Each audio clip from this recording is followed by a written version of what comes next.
the word we got was, this is interesting, 90% of the health department is disgusted with what they're doing to Grace Church.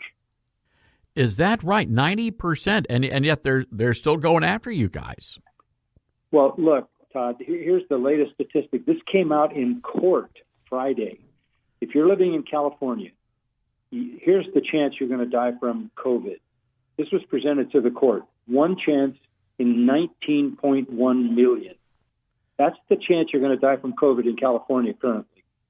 Unbelievable. You know, here in Memphis, Tennessee, Pastor MacArthur, the third most dangerous city in America, they canceled high school football, and a bunch of the football players were protesting down at the school board. And one of the teenage kids said, "You know, we've got a better chance of getting shot in the streets of Memphis, Tennessee, than we do of catching this virus on our football team." I think a lot of people around the country are waking up and realizing that something is not right here, that we have been possibly duped. Yeah, and then the CDC came out this morning and said 6 feet doesn't work. You might need a double, triple mask, and you might need 16 feet. And then, oops, 3 hours later they came back and said we were wrong about that. So they're inventing things as they go. That's kind of what we feel. We've never had anyone in our church sick in the hospital or die, and we've been meeting for 8-9 weeks with 8,000 people. We're even looking at this measure to institute vote by mail as a result of this virus that they had predicted over 2 million dead in America. And now we have over 200,000 deaths attributed to COVID, where the CDC has said now only 6% are really truly attributed to COVID, dying from it, not with. It's the only virus that we've ever calculated people dying with that. It's like, you know, here in our own county, we had an overdose victim, died, and they were positive with COVID, so it's counted as a COVID death. We're a car accident patient, crushed lungs, but tested positive for COVID death. That is government malfeasance at its highest level, and it's not giving us honest data. Only two, at last check, when we did the Freedom of Information request, only two of the tragically over 100 that have died in our county, only two have died from COVID. The rest were with. And the two that died, one was in their 90s and the other was in their 70s, late 70s. Hey, Tim Frisch with A Frisch Perspective here.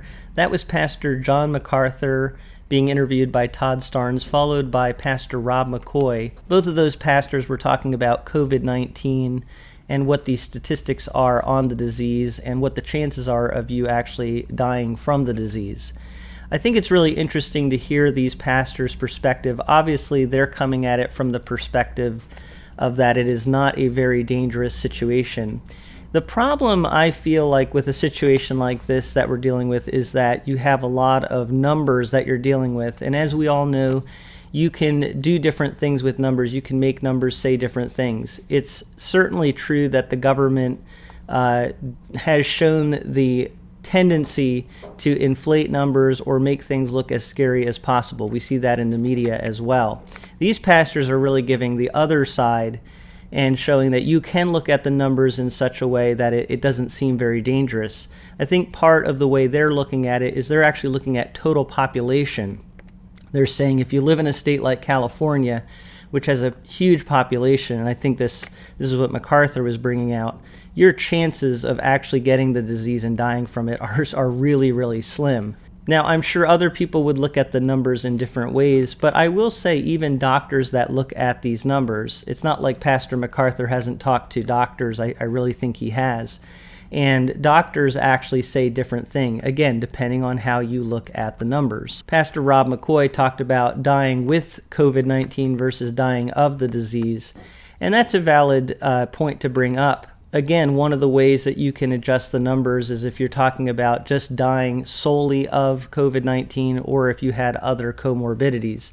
The thing that has to be clarified is that in some cases, these people would not have died actually if they didn't get COVID-19, even though they had comorbidities. So in one sense, they did die of that disease. On the other hand, he brings up the point, do we count other diseases that way? And I think that's a really valid question. I'm not really sure because I've heard of many people who the statistics say that they've died of the flu, and my guess would be that they also had comorbidities in many situations too. So when we're counting flu numbers, if we're saying Did the flu lead to death?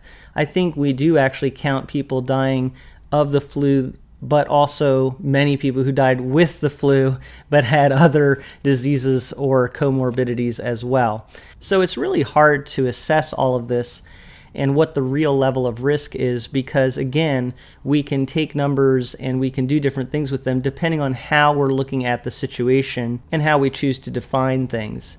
So I think that's really coming out. But I do appreciate that there are pastors who are really giving one side here and kind of pulling on what the general narrative is that we hear. The mainstream narrative is that it is very dangerous.